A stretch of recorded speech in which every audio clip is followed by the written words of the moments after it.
গতকালকের আগের দিনও সে তো ঘরে লেফ কম্বলের নিচে ঘুমাইছিল। আজ কবরে আজকের রাত তারে লেফ দিয়ে দিবে কি? আজকেও তো ঠান্ডা আছে, হ্যাঁ আজও তো শীত আছে। আজ তাকে কবরে লেপ দিবে কে? কম্বল দিবে কে? বাপ।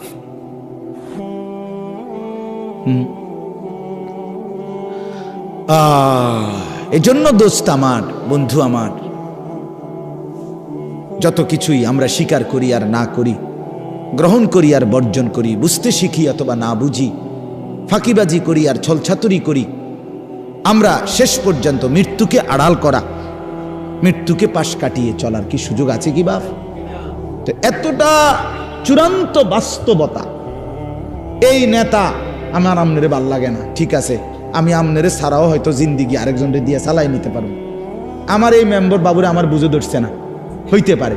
এই চেয়ারম্যান আমার ভালো লাগছে না, হইতে পারে, আমি তারে সমর্থন করি না, এটা হতে পারে বাপ। আমি আমনের থেকে পাশ কাটাইয়া চলে গেলাম, আমনে আমার থেকে পাশ কাটাইয়া নয়সই করে চলে গেল, কিন্তু মৃত্যু থেকে আড়াল করার নিজেকে সুযোগ আছে তো? শেষ পর্যন্ত কোনো সুযোগ আছে কি? তাহলে যেটা চিরবাস্তবতা, যেটা চিরন্তন সত্য, অমোঘ সত্য, অকাট্য সত্য, চোখে দেখা একবার না দুইবার না শতবার যেই মৃত্যু আমি দেখলাম মানুষের, এত কবর এত লাশ দেখলাম, সেটা ভুলে যাওয়া কেন বন্ধু? আরে ভাইয়া কেমনে বললে বুঝতাম? কিভাবে বললে বুঝতাম? একজন বড় আলেম ছিলেন, বুজুর্গ ছিলেন, আল্লামা ইবনুল জৌজি রহমতুল্লাহ আলাই। ওনার এক কিতাবে আমি পড়ছি, জম্মুল হাওয়া, আরবি কিতাব, ওইখানে ভূমিকাতে আছে, উনি বলছে, হে আল্লাহর বান্দা, তোমাকে বুঝাইতে বুঝাইতে বুঝাইতে গিয়ে আমি পাহাড় থেকে নামতে নামতে মাটির নিচে নাইমা, অর্থাৎ তোমাকে বুঝাইবার জন্য আমি আমার সবটুকু চেষ্টা ব্যয় করছি। শুধু জ্ঞান গর্ভ পণ্ডিতি কথা, শুধু গভীর বিচক্ষণতা, অনেক সূক্ষ্মাতি সূক্ষ্ম তথ্য, এটা যদি আমি পেশ করতাম, অনেক গবেষণা, তাহলে এটা হয়তো এক ধরনের জিন্দিগি। কিন্তু আমি ব্যক্তিগতভাবে এটা চাই না। আমি চাই আমার এই উপস্থিত শ্রোতা, আমি দূরের কাউকে ধাক্কাও দেই না, অনির্দিষ্ট কাউকে খোঁচাও দেই না, আমার এই নজরের শ্রোতাগুলোকে, এরা 50 জন হোক আর 500 হোক, আমার চোখের সামনের এই নওজোয়ান বাবা ভাই, এদের কলিজার মধ্যে একটু হইলেও বিবেক নড়ানো, এর জন্য এক কথাকে যদি 10 বার না 100 বারও বলতে হয়, আমি বলতে চেষ্টা করি। এটা আমার একটা ফিকির, আমার ফিকির এটা। অতএব আজকেও এটাই বললাম, আমি, আপনারা আমার আপনজন, আপনারা আমার পরিচিত মানুষ, আমার অহরহ আসা যাওয়া আপনাদের কাছেই। আমি অনুরোধ করছি আপনাদের কাছে, আল্লাহর কোরআন আপনারা পড়েন, বাবারাও শিখেন, ছেলে যুবক ভাই তোমরাও সবাই একসাথে। নিজের কলেজ ইউনিভার্সিটির জিন্দিগি চেঞ্জ করা যাবে না, এটা আমরা বুঝি, আমরা বলিও না, কিন্তু আল্লাহর কোরআনকে ছেড়ে দেওয়া কেন? আল্লাহর কোরআন কেন ছেড়ে দেওয়া? এই জন্য আমরা প্রত্যেকে ইনশাআল্লাহ কয়েকটা কথা বলছি।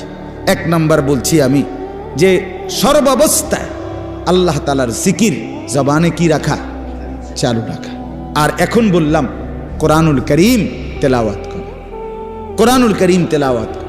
এই কোরআন অনেক শানদার, অনেক মজাদার। এই কোরআনুল করিমের মধ্যে আল্লাহ তাআলা পুরাটা কোরআনে আল্লাহ নিজের পরিচয়, আল্লাহর কুদরত, আল্লাহর সৃষ্টির মধ্যে ফিকির করার জন্য, ভাবনা চিন্তা করার জন্য কতভাবে যে তুলে ধরছেন নিজের আল্লাহ তাআলা পরিচয়। আল্লাহ একবার বলছে, বান্দা গাছের দিকে দেখো, একটু ভেবে দেখো, সেখানে আমাকে খুঁজে পাবে। মাছের দিকে দেখো, একটু ভেবে দেখো, আমাকে খুঁজে পাইবে। আসমানের দিকে দেখো, একটু একটু ভেবে দেখো, আমাকে পাইবে। জমিনের দিকে দেখো, একটু ভেবে দেখো, আমাকে পাইবে। তোমার বাড়ির দুয়ারে যে গাভীটা দুধ দেয়, ওটার দিকে তাকায় দেখো, আমাকে খুঁজে পাইবে। ওই যে গাছের উপরে বাড়ির বিল্ডিংয়ের এক পাশে মৌমাছির যেই চাক, যেখান থেকে মধু আসে, সেটার দিকে একটু দেখো, আমাকে খুঁজে পাইবা। তুমি গাছে ফল, আঙ্গুর, হ্যাঁ, ফল ফলাদি, এগুলোর মধ্যে একটু দেখো, আমাকে খুঁজে পাইবা। যেদার দেখতা হো তু হি তু, যেদিকেই দেখো তু হি তু, হাজার মে সজর মে তেরে রঙ্গ বু হে, পাথরেও মাওলা তোমাকেই দেখি, গাছেও মাওলা তোমাকেই দেখি। जिधर देखता हो, जिधर देखता हो, যেদিকেই দেখি তু হি তু, তু হি তু, আপনি আপনি আপনি আপনি, আল্লাহ আপনাকেই দেখা যায়।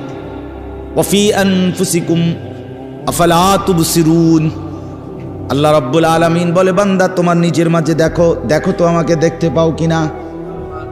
রব্বুল আলামিন বলে একটা ছোট্ট বৃদ্ধাঙ্গুল, এটা এই কদ্দুর মাত্র বৃদ্ধাঙ্গুল, কিন্তু এতটুকু জায়গার মধ্যে আমি রব্বুল আলামিন 800 কোটি মানুষের ভেতরে রেখা ফিঙ্গার আলাদা আলাদা বানাইছি। হ্যাঁ, 800 কোটি ফিঙ্গার আলাদা আলাদা। 800 কোটি মানুষ যদি বৃদ্ধাঙ্গুলির ছাপ দেয় আলাদা আলাদা, আলাদা রেখা কেমনে করলাম? আল্লাহ বলেন এখন শুধু করেছি বান্দা না, আমি আল্লাহ ওয়াদা দিচ্ছি হাসরের ময়দানেও সেই আঙ্গুলের রেখাগুলো কোটি কোটি মানুষের আবার হুবহু ফিরাইয়া আনবো। বালা কাদিরিনা আলা আন নুসাউবিয়া বানানা। বানানা, বানানা অর্থ হলো আঙ্গুলের অগ্রভাগের রেখা। আমি হাসরের ময়দানে কোটি কোটি মানুষের আঙ্গুলের ভেতরের রেখাগুলো পর্যন্ত ফিরাই আন। তুমি কি মনে করছো আমার? এজন্য আল্লাহকে চিনা, আল্লাহর কুদরতকে চিনা বহুতই জীবনের স্বাদ, বহুত বড় পাওয়া। যে জীবন আল্লাহকে চিনলা না বন্ধু, কতক্ষণ নারী দেখবা ভাইয়া, কতক্ষণ মোবাইলে ছবি দেব, শুধু শুধু শেষ পর্যন্ত হতাশা ছাড়া আর কিচ্ছু। শেষ পর্যন্ত মোবাইল বন্ধ করে দেওয়া ছাড়া আর কিচ্ছু না। দেখতে দেখতে 3 ঘন্টা দেখার পরেও আফসুসে জমবে, কারণ ধরতেও পারলাম না, ছুঁইতেও পারলাম না, তো কি হইল আর? ফাঁকে দিয়া টাকাগুলোও শেষ, এমবিও শেষ, জীবনও শেষ, যৌবনও শেষ, শরীরের সক্ষমতাও শেষ। আখেরাত তো নাই আগে, আখেরাত তো নাই আগে, আর কি রইল? আর কি পাইলাম আমি? পরের নারী দেখে লাভ কি হলো? পরের বোনকে দেখে কি লাভ হলো? অশ্লীল ছবি দেখে কি লাভ হইল? আল্লাহকে হারিয়ে কি লাভ হলো? এজন্য আমি এই 5টা আয়াত এবার শুনেন, তর্জমা শুনাই, তাইলে কথা শেষ। 5টা আয়াত পড়ছি এখানে। এই 5টা আয়াতে আল্লাহ তাআলা তার অনেকগুলো কুদরত বলছে। আল্লাহর কুদরত, বান্দা তুমি, আল্লাহ বলে বান্দা তুমি আমারে কুদরত চিনো, দেখো চিনুনি, বুঝেনি, আমারে মহব্বত লাগেনি, কুদরত চাও। আমি একটু কই বান্দা তোমারে, আমার কথাটা কুদুর বলি, তুমি দেখো একটু ভাইবা, দেখো আমি আল্লাহর প্রতি তোমার মহব্বত জাগেনি, তুমি বুঝো কিনা দেখো। 5টা আয়াত, 14 নম্বর পারা, 16 নম্বর সূরা। সূরাটার নাম সূরায়ে নাহাল। এই সূরার 66, 67, 68, 69, 70 কয়টা হইল? 5টা আয়াত। আল্লাহ বলেন, আল্লাহর কুদরত চিনাচ্ছে আল্লাহ, এই আল্লাহর কুদরত দেখাইতেছে। ওয়া ইন্না লাকুম ফিল আনআমি লাইবরাহ। 1 নাম্বার আল্লাহ বলেন তোমাদের জন্য চতুষ্পদ জন্তু, তাফসীরের মধ্যে লিখছে গাভী, তোমাদের গাভী যেটা চতুষ্পদ জন্তু, এর মধ্যে রয়েছে লাইবরাহ, অবশ্যই উপদেশ। আমাকে চিনার শ্রেষ্ঠতম উপদেশ। কেমনে উপদেশ? গাভীর মধ্যে কি আছে উপদেশ? আল্লাহ বলে শোনো তাইলে, নুসকিকুম মিম্মা ফি বুতুনিহি মিন বাইনি ফারসিন ওয়া দামিল লাবানান খালিসা। আমি আল্লাহ তাআলা প্রতিদিন নিয়মিত এই গাভীর পেট থেকে তোমাদেরকে পান করাচ্ছি। কিসের মাঝে? মিন বাইনি ফারসিন ওয়া দামিন, একদিকে রক্ত, আরেক দিকে গোবর। গোবরটাও নাপাক, রক্তটাও নাপাক। রক্তের রং ভিন্ন, গোবরের রং ভিন্ন, গাভীর গায়ের রং ভিন্ন। গাভীর রং কালো, রক্তের রং লাল, গোবরের রং ভিন্ন কালার। আবার গাভীর রং লাল, আবার গাভীর রং সাদা, আবার গাভীর রং কালো, বিভিন্ন কালার। তো আল্লাহ বলেন এই গোবরও নাপাক, এই রক্তও নাপাক। রক্ত লাগলে নাপাক হয়ে যাবে, গোবর লাগলে নাপাক হয়ে যাবে। রক্ত এবং গোবরের মাঝখান থেকে প্রতিদিন আমি আল্লাহ তাআলা সাদা পবিত্র দুধ তোমাদেরকে পান করাচ্ছি। লাবানান খালিসা, খালিসা মানে বিশুদ্ধ দুধ, পবিত্র দুধ, পবিত্র। এক ফোঁটা রক্ত মিশলে না পাক, এক ফোঁটা গোবর মিশলে। অথচ আপনি যেই কোনো চিকিৎসা বিজ্ঞানের গবেষকদের কথা এটা, যে গাভী যা খায় তা পাকস্থলিতে জমা হয়, পাকস্থলিতে জমা হওয়ার পরে আল্লাহর কুদরতের ভিতরে তিনটা অংশ হয়। একবারে নিচে গোবরটা চলে যায়, একবারে উপরে রক্ত হয়, আর মাঝখান দিয়া দুধ হয়। আলাদা কোনো বাউন্ডারিও নাই, সাইড ওয়ালও নাই, টিনের বেড়াও নাই, মাটির বেড়াও নাই, এরপরে আপনার কি কয় প্লাস্টিকের বোর্ডও নাই, কিচ্ছু নাই। নিচেরটা হইলো গোবর, উপরেরটা হইলো রক্ত, মাঝখানেরটা হইলো দুধ। নিচেরটাও নাপাক, উপরেরটাও নাপাক, দুইটা নাপাকের মাঝখানে থাইকা এটা 1 সেকেন্ডের জন্য পাকটা নাপাক হয় না। আল্লাহ বলে ঠিক টাইম মতে আমি আল্লাহ মাঝের দুধ স্তনে পৌঁছায় দেই, রক্ত সারা দেহে পৌঁছায় দেই, গোবর তার বের হওয়ার রাস্তায় পৌঁছায় দেই। নুসকিকুম মিম্মা ফি বুতুনিহি মিন বাইনি ফারসিন ওয়া দামিন, বাইনে ফারসিন ওয়া দামিন, গোবর এবং রক্তের মাঝখানে। তার মানে নিচে গোবর, উপরে রক্ত, মাঝখানে কি? লাবানান খালিসা সাইগাল লিশারিবিন। রব্বুল আলামিন বলে সেই দুধ কেমন? আল্লাহ বলেন একে তো বললাম বিশুদ্ধ পবিত্র খাঁটি দুধ, আবার বললাম সাইগাল লিশারিবিন। এই পৃথিবীতে যত পানকারী যত কিছু পান করে তার মধ্যে সর্বশ্রেষ্ঠ, সর্বোৎকৃষ্ট, সবচেয়ে উত্তম পানীয় হলো এই দুধ। সাইগাল লিশারিবিন অর্থ হলো পানকারীদের জন্য সবচেয়ে উপাদেয়, সবচেয়ে উৎকৃষ্ট, সবচেয়ে উত্তম। একটা মজার কথা কই, শুনবেন নি? হ্যাঁ শুনবেন? আগেরগুলো মজা ছিল না। মাশাআল্লাহ, মালিকের সব কথা শুনবো, মালিকের সব কথা শুনবো। তো এটা মজার কথা হইল, আমাদের প্রিয় নবী সাল্লাল্লাহু আলাইহি ওয়াসাল্লাম যেই কোনো খাবার পানীয় পান করিলে, বক্ষণ করিলে নবীজি দোয়া পড়তেন, আল্লাহুম্মা বারিক লানা ফীহি আতইমনা খায়রাম মিন। এটা হলো স্বাভাবিক দোয়া। আল্লাহ এই খাবারে বরকত দেন, আর এর চাইতে উত্তম খানা আমাকে খাওয়ান, আমাদের। আতইমনা খায়রাম মিন, এটা যে কোনো খাবারের বেলায়, যে কোনো পানীয়ের বেলায় নবীজি এটা পড়তেন। একমাত্র একটা জিনিস পানীয়, সেটার নাম হলো দুধ। রাসূলুল্লাহ এই দুধ পান করিলে নবী এই দোয়া পড়তেন না। আল্লাহু আকবার, এইটা কইতেন না কোনো। এখানে বলতেন কি? এখানে এসে বলতেন আল্লাহুম্মা বারিক লানা ফীহি ওয়া জিদনা মিনহু। আল্লাহ এই দুধে বরকত দেন, এটার মধ্যে যেটা খাওয়াইলেন এতে বরকত দেন, আর এইটাই আরো বাড়ায়া দেন। মানে এখানে এসে কথা বলতেন না যে এর চাইতে উত্তম কি দেন, মানে দুধ। সাইগাল লিশারিবিন, পানকারীদের জন্য আল্লাহর জমিনে জান্নাতের আগে এখানে এর চাইতে উত্তম কোনো পানীয় খাবার নাই।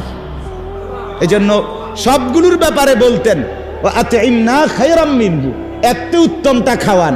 আপেল খাওয়াইছেন আল্লাহ, এত্তে বালাটা খাওয়ান।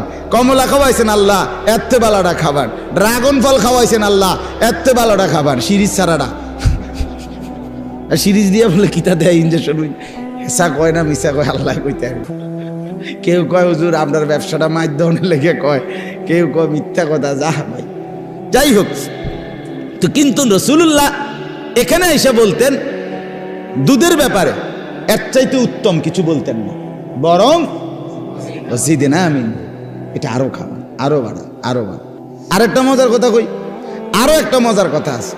সেটা হইল যে ব্যক্তি স্বপ্নে দেখে সে দুধ পান করছে, আল্লাহ তাআলা তাকে কোরআন সুন্নাহর ইলম দান করেন। এটা স্বপ্নের কাজ।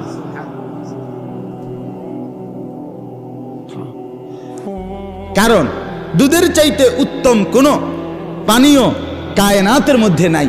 কোরআন সুন্নাহর ইলমের চাইতে উত্তম কোনো নিয়ামত কায়নাতে আর নাই।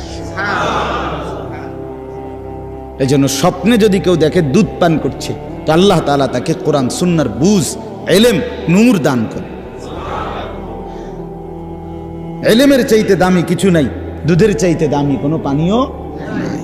আরো অনেক কথা, কিন্তু আমি আরো একখানে মাহফিল আছে, আমার যাইতে হবে ফুলগড়, ওইদিকে আমার মাহফিল আছে। আমি মূলত মাগরিব বাদ বয়ান করার কথা কইলাম না, আমি আসতে দেরি হয়েছে। এরপর আসেন, এই একটা কুদরত। 2 নাম্বার, অমিন সামারাতিন নাখিল ওয়াল আনাব তাত্তাখিজুনা মিনহু সাকারান ওয়া রিজকান হাসানা। আল্লাহ বলেন, আমার দ্বিতীয় আরো কুদরত শোনো বান্দা, আমি রব্বুল আলামিন খেজুর গাছের ফল মানে খেজুর, ওয়াল আনাব এবং আঙ্গুর, এর মধ্য থেকেও তোমাদেরকে প্রতিনিয়ত আমার কুদরত দেখাচ্ছি। কি? তাত্তাখিজুনা মিনহু সাকারান ওয়া রিজকান হাসানা। এই খেজুর এবং আঙ্গুরের মাধ্যমে তোমাদের শরীরের মধ্যে উপাদেয় যেই নেশা, অর্থাৎ যেটার দ্বারা তোমার শরীরে স্বতঃস্ফূর্ততা আসবে, বীরত্ব আসবে, হিম্মত আসবে, সাহসিকতা আসবে, কর্মের উদ্দীপনা আসবে, সেটা আমি এই খেজুর এবং আঙ্গুরের মাধ্যমে তৈরি করে থাকি।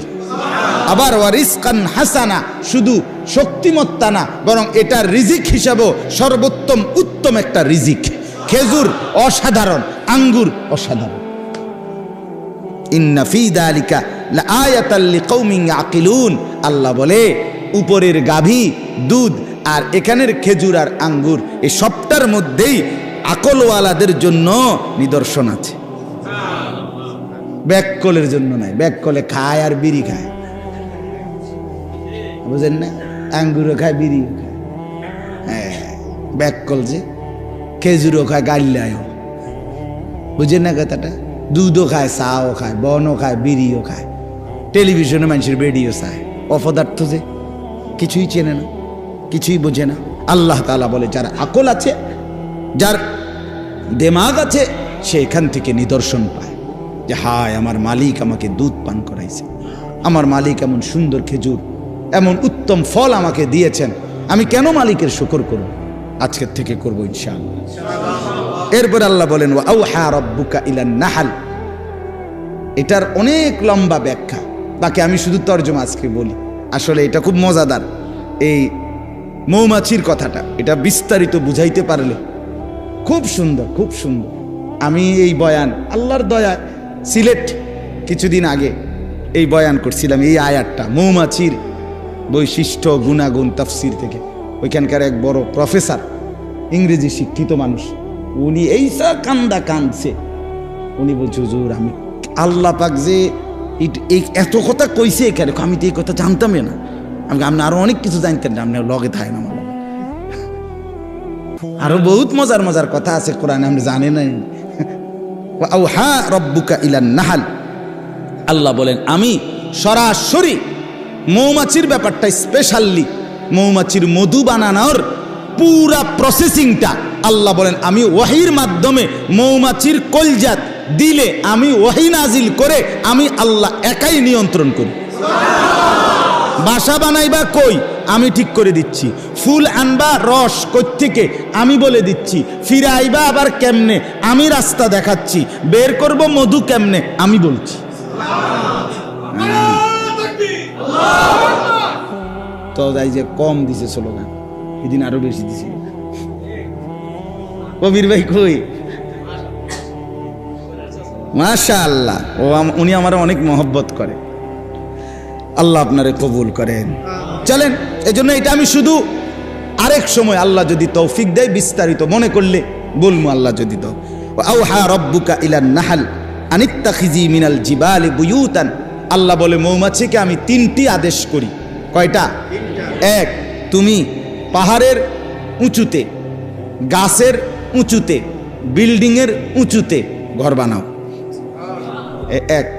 কদ্দূর কত ডিগ্রি সেন্টিমিটার বা কতটুক কিলোমিটার উঁচুতে ঘর বানাবে আল্লাহ বলেন এটা আমি ঠিক করে দেই।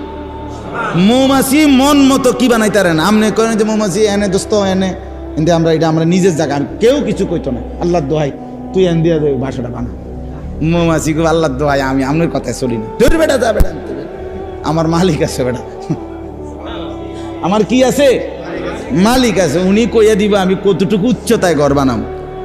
এইটা আল্লাহ, আমি বলে দেই কতটুকু উচ্চতায় ঘর বানাবে মৌমাছি, এটা আমি আল্লাহ নির্ধারণ করে দেই, ওয়াহি করি, ওয়াহি। 2 নাম্বার, সুম্মা কুলি মিন কুল্লি সামারাত, অতঃপর আমি আল্লাহ বলি তুমি এই এই এই এই ফল আর ফুল থেকে মধু রস সংগ্রহ করো। মৌমাছি তাফসীরে লিখছে এই মধু সংগ্রহের জন্য 20 মাইল 30 মাইল দূরেও বাসার থেকে চলে যায়। আল্লাহ বলেন এই হলো 2 নাম্বার, আমি বলছি যাও এন থেকে সিটাঙের আগে ফাইবা ফেনি হেনতে যাও। হ্যাঁ, পরে মৌমাছি গেছে গা শ্রীকাল থেকে ফেনি। এখন তো বেচারা তো গিয়া ফেনির থেকে কি লইছে মধুরে, আইব কেমনি ফেনি, এদিক দিয়ে যে আসবে এ সময় তো উড়ে গেছে গা, এখন আইবার কথা হের মনে নাই, মানে রাস্তা তার বাসাটা কোথায়। রব্বুল আলামিন বলে কোনো সমস্যা নাই, ঠিক আমার দেখানো রাস্তায় নিজ বাসায় ফিরে আসো। ফাসলুকি সুবুলা রাব্বিকা দুলুলা, কোনো বাধা ছাড়া ভয় ছাড়া একেবারে খোলাখুলি উন্মুক্তভাবে আমার দেখানো রাস্তায় তুমি ফিরে আসো।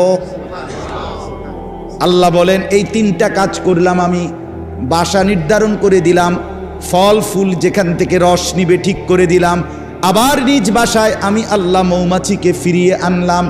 এবার মৌমাছি তার রস রাখলো ঘরে চাকের ভিতরে। এবার আমি কি করছি, ইয়াখরুজু মিন বুতুনিহা, আমি মৌমাছির পেট থেকে বের করছি শারাবুম মুখতালিফুন আলওয়ানুহু। রব্বুল আলামিন বলে বান্দা মনে কি ছিল কিনা, একটু আগে আমি বলছিলাম গাভীর পেটে গাভী যত কালারেরই হোক দুধ বাইর করি এক কালার, কিন্তু এইবার বলছি আমি আল্লাহ মৌমাছির পেট থেকে বাইর করি ভিন্ন ভিন্ন কালার। মুখতালিফুন আলওয়ান, আমি আল্লাহ। মজাটা কি বেটা, হাট্টিমাটিমের মধ্যে এই মজা পাইবে কই, কি ফইরা ফলাইনে মজা পাইয়া লাইছে। হুজুররা জানে কি, তুমি জানো কি মিয়া? হেডা কও মিয়া, তুমি ঠিক মতো মুইতা পারো না মিয়া, কেমনে পেশাব করে বেটা হেটাই কইতে পারো না বেটা, এখনো যে পেশাব করে টয়লেট পেপার নিতে হয় এটাই জানো না বেটা। আফসোস ছাড়ার কিচ্ছু না বেটা, আফসোস ছাড়ার কিছু। কোরআন পড়ে দেখো, মালিক কলিজা খুলে দেবে, চোখ খুলে দেবে, গোটা পৃথিবী আলোকিত করে দেবে। ইয়াখরুজু মিন বুতুনিহা শারাবুম মুখতালিফুন আলওয়ানুহু, আল্লাহ তাআলা বলেন আমি ভিন্ন ভিন্ন, আমার ঘরে এই মুহূর্তে 3 কালারের মধু আছে।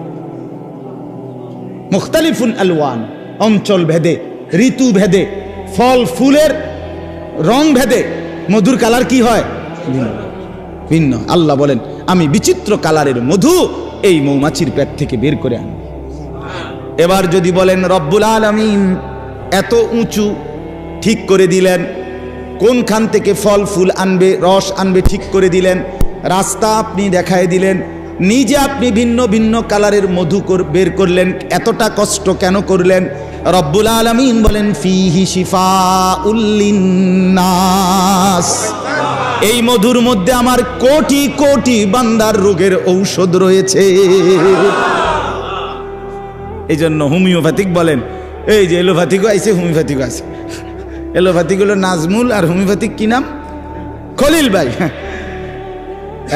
কিরে নাজমুল, একেবারে ঠিক টাইম মতো আইয়ালে, ওষুধও মিলছে, এই তো আইছে আমার ছাত্র।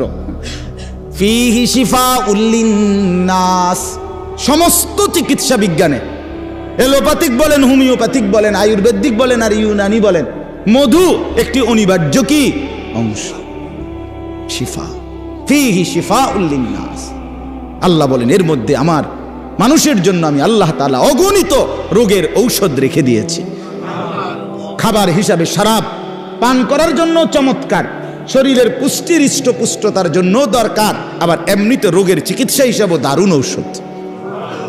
ইন্না ফি যালিকা লাআয়াতাল লিকাউমিন ইয়াতাফাক্কারুন, আবারও বলছে যার মধ্যে বিবেক আছে, ফিকির আছে, তার জন্য এর মধ্যে নিদর্শন রয়েছে। আর যার নাই, যার বিবেক নাই, ফিকির নাই, তার কাছে শুধুই মধু। ইমানদারের কাছে মধুর ভিতরে তার আল্লাহ। ইমানদারের জন্য তার দুধের ভিতরে কে? আল্লাহ। সর্বশেষ কথা হইল, এরপরে আল্লাহ বলেন আল্লাহু খালাকাকুম, আমি না তোমাদেরকে সৃষ্টি করেছি। সুম্মা ইয়াতাওয়াফাকুম, আমি না তোমাদেরকে আমি আবার মৃত্যু দেব। সুবহান। ওয়ামিনকুম মান ইউরাদ্দু ইলা আরযালিল উমর লিকাইলা ইয়ালামা বা'দা ইলমিন শাইআ। আল্লাহ তাআলা বলে, আমি তোমাদের মধ্যে কিছু মানুষকে বয়সকালে পৌঁছাইতে পৌঁছাইতে একদম জীর্ণ বয়স্ক বুড়া বানায়া ফেলবো, ওই পর্যায়ে নিয়া, যে পর্যায়ে গেলে এত বুড়া হইছে আর পিছনে কি কি জানতো, জীবনের স্মৃতি কথাগুলো কিচ্ছু আর মনে থাকবে না। আল্লাহ বলেন, আমি মানুষকে পৌঁছতে পৌঁছতে কাউকে এই পর্যন্ত নেই, আর কাউকে এর আগেই মৃত্যু দিয়ে। কেউ বুড়া হইতে হইতে 90 বছর পরে, 100 বছর পরে, 110 বছর পরে কিছুই আর বলতে পারে না, কিছুই বলতে পারে, স্মৃতিশক্তি থাকে না। আমার আব্বাকেও তো দেখছি, আব্বা তেমন কেউরে চিনত না, শেষ দিকে আসে, শেষ দিকে। তো লিকাইলা ইয়ালামা বা'দা ইলমিন শাইআ, আল্লাহ বলেন যে আমি ছোট্ট কোলের বাচ্চা বানাইছিলাম, সে আমি এরকম জীর্ণ শীর্ণ বৃদ্ধ বানাইলাম। আমি আল্লাহ তাআলা জীবন দিলাম, আমি মৃত্যু দিলাম। ইন্নাল্লাহা আলিমুন কাদির। এবার বুঝে নাও বান্দা, শেষ কথা এটাই বুঝো, আমি সব জানি, আমি সব ক্ষমতা রাখি। সব ক্ষমতা কার? সব এলেম কার? এই জন্য আল্লাহকে কেন ছেড়ে দাও? দোস্ত আমার, বন্ধু আমার, ঘুরে ফিরে এটাই কথা, আল্লাহর কুদরত চিনে আল্লাহকে চিনা, আল্লাহকে সেজদা করা, আল্লাহর বন্দিগি করা, আল্লাহকে স্মরণ করা। এই জন্য আমরা প্রত্যেকেই 5 ওয়াক্ত নামাজ পড়ার চেষ্টা করি, আল্লাহ তাআলার জিকির করবেন এবং হালাল উপার্জন করার চেষ্টা করেন। যুবক ভাই যে কয়জন তোমরা, দোস্ত আমার, বন্ধু আমার, মোবাইলকে শুধুই প্রয়োজনে ব্যবহার করো, প্রয়োজনটুকুতেই ব্যবহার করো, অপ্রয়োজনে নাচ গান ছবি অসভ্য দৃশ্য জিনা ব্যভিচার দিন রাত এভাবে নষ্ট হয়ে যেও না, নিজেকে নষ্ট না করা। আল্লাহ আমাদেরকে তৌফিক দান করেন। ওই আমার আরেক ছাত্র আইছে রবি, আর একটু পরে আইতা, কত ছেলে আমার, মাশাআল্লাহ। আল্লাহ তাআলা আজকের এই মজলিসে বরকত দান করেন। সব যুবক ভাই, মুরব্বী, বাবা, চাচা, আল্লাহ আমাদের প্রত্যেককে নামাজি হিসাবে কবুল করেন। আমরা যেন আল্লাহকেই চিনি, আল্লাহকেই ভালোবাসি, রাসূলুল্লাহ সাল্লাল্লাহু আলাইহি সাল্লামের সুন্নাত মোতাবেক যেন চলতে পারি। আলহামদুলিল্লাহি রাব্বিল আলামিন। আল্লাহুম্মা আনতাস সালাম ওয়া মিনকাস সালাম, তাবারাকতা ইয়া দাল জালালি ওয়াল ইকরাম, ইয়া আরহামার রাহিমিন, ইয়া আরহামার রাহিমিন, ইয়া আরহামার রাহিমিন। রব্বানা যালামনা আনফুসানা ওয়া ইল্লাম তাগফির লানা ওয়া তারহামনা লানাকুনান্না মিনাল খাসিরিন। রব্বানা আতিনা ফিদ দুনিয়া হাসানা ওয়া ফিল আখিরাতি হাসানা ওয়া কিনা আযাবান নার। মাওলাই করিম আপনি মাফ করে দেন, মাওলাই করিম আপনি মাফ করে দেন, মাওলাই করিম আপনি মাফ করে দেন, রব্বে করিম আপনি মাফ করে দেন। জীবনটা সুন্দর করে দেন, আখলাক সুন্দর করে দেন, আগামী জীবন ঈমান আমলের দৌলত দান করেন, আপনাকে চিনবার তৌফিক দান করেন, আপনাকে যেন ভুলে না যাই, প্রিয় নবী সাল্লাল্লাহু আলাইহি ওয়াসাল্লামকে যেন ভুলে না যাই। আল্লাহ জীবনটা সুন্নাত মোতাবেক কাটাবার তৌফিক দান করেন, জবানে আপনার জিকির জারি করে দেন, কপাল সেজদাওয়ালা বানিয়ে দেন, চোখ কাঁদনেওয়ালা বানিয়ে দেন, দিল মোহাব্বতওয়ালা বানিয়ে দেন, জীবনটা বন্দিগিওয়ালা বানিয়ে দেন। সমস্ত কবরবাসীদেরকে মাফ করে দেন, কিয়ামত পর্যন্ত কবরের আযাব মাফ করে দেন। আল্লাহ আপনি জীবনটা সুন্দর করে দেন, অসুস্থ বিমারি যারা শিফা করে দেন, কামাই রুজিতে হালাল বরকত দান করেন।